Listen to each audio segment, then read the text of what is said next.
Non, comment vous faites comme si vous ne maîtrisez pas la chanson? Ok, j'ai l'honneur de venir très respectueusement, aidez-moi, solliciter de votre très haute bienveillance la faveur de commander 100 000 francs. Ça nous a tués. Ça nous a tués comment? On nous a dit, mon fils, ma fille, va à l'école, étudie très bien, et quand tu finis, il y a un bon boulot qui t'attend. Il suffit d'écrire cette phrase sur un bout de papier, tu vas aller te déposer dans les meilleures entreprises, tu vas gagner un bon boulot, tu vas gagner un bon salaire, tu vas te marier, tu vas fabriquer de bons enfants et tu viendras prendre soin de nous. C'est ce qu'on nous, en tout cas, c'est ce qu'on nous a dit. Donc nous tous, c'est comme si le seul moyen pour gagner de l'argent, c'est d'aller à l'école, avoir un bon boulot, avoir un bon diplôme et gagner un bon boulot. Et du coup, quand on va à l'école et on a collecté ces diplômes-là, on vient, on reste à la maison et en attendant, on est en train de chercher le bon boulot. Et du coup, ça nous maintient dans ce qu'on appelle l'attentisme. On attend. Pendant ce temps, on laisse son potentiel comment? Pendant qu'on attend, le potentiel aussi fait quoi? Dort. Notre propre capacité dort. Alors qu'on a tellement de problèmes autour de nous, auxquels nous tous, nous pouvons réfléchir à apporter des solutions. Parce que monsieur Nassirou vous a dit, on libère son potentiel à travers la créativité, la capacité à créer des solutions à nos problèmes.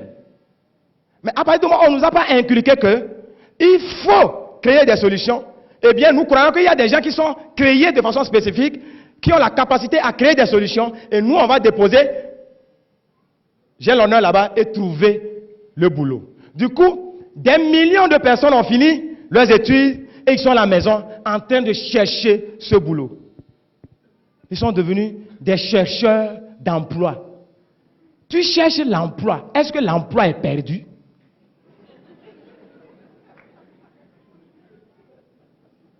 Au lieu qu'on forme, excusez-moi, au lieu qu'on forme des créateurs d'emplois, les créateurs de solutions, les créateurs de travail, on forme des chercheurs d'emploi.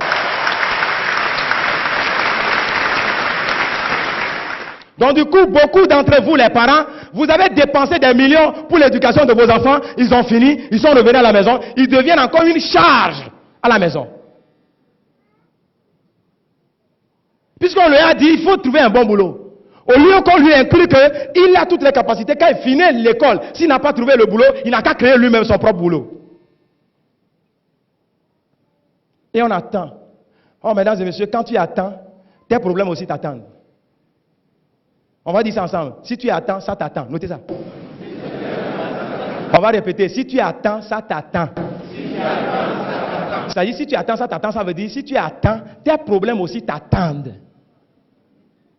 C'est-à-dire, si tu ne fais rien, tu vas avoir beaucoup de problèmes, tu vas avoir envie de satisfaire à tes besoins, mais tu ne peux pas, tu vas souffrir. Donc, tes problèmes aussi attendent.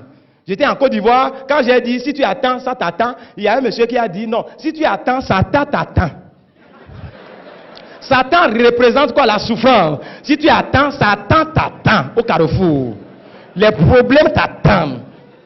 À 30 ans, tu vas avoir le stress et tu vas mourir de diabète, de tension.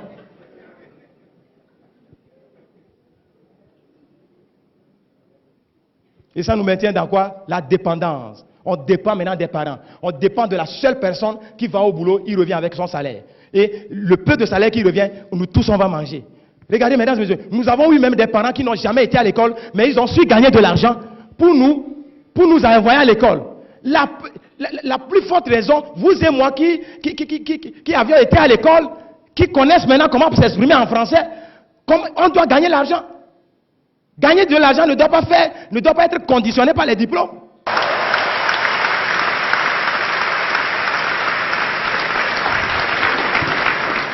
Et de la dépendance, on reste au niveau de la consommation. On consomme seulement, on ne produit pas. Et quand on ne produit pas, on ne crée pas des solutions, on se maintient dans la pauvreté, mesdames et messieurs. Et puisque il y a deux C dans la vie, il y a les créateurs et puis il y a les consommateurs. Les créateurs, les Chinois, ils créent des solutions et ils nous envoient les solutions. Les consommateurs achètent quoi? Les solutions. Les consommateurs ne font que sortir leur argent. Leur argent, et les plus riches, c'est ceux qui vendent leurs solutions, c'est-à-dire qui font preuve de créativité, qui sont en train de libérer leur potentiel. Libère ton potentiel. Dis à ton frère, libère ton potentiel. Libère ton potentiel. Sois créative.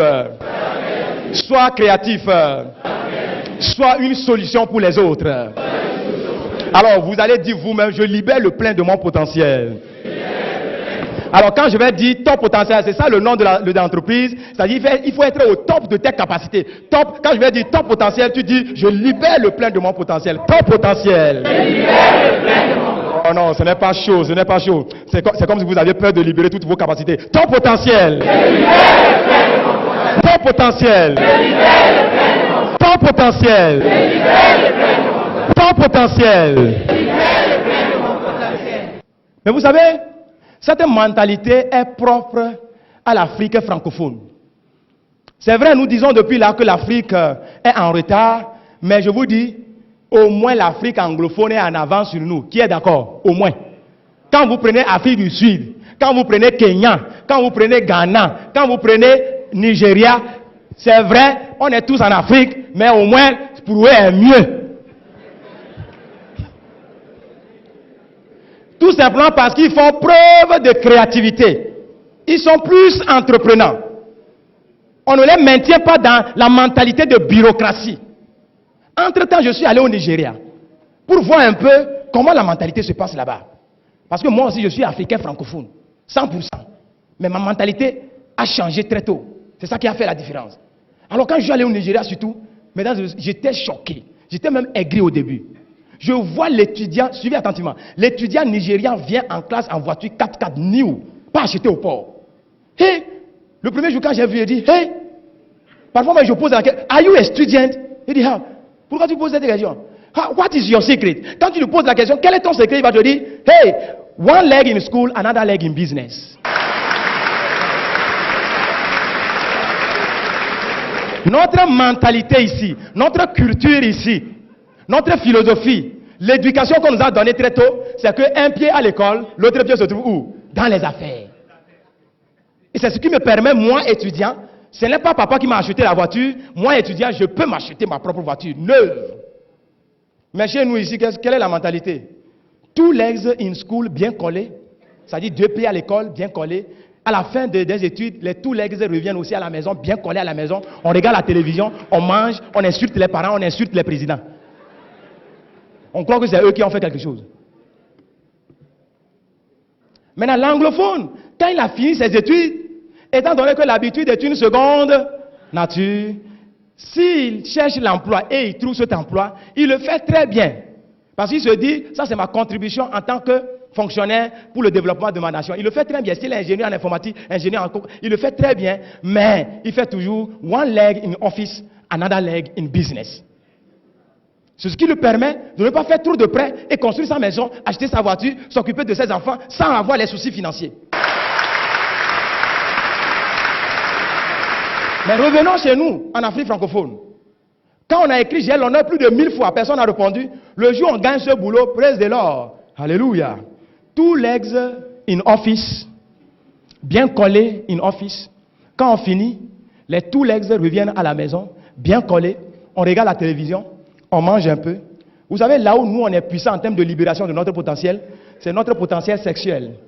Quand on finit de manger, on regarde les journaux. Tout ce qu'on dit dans les journaux, c'est la négativité. On est énervé encore.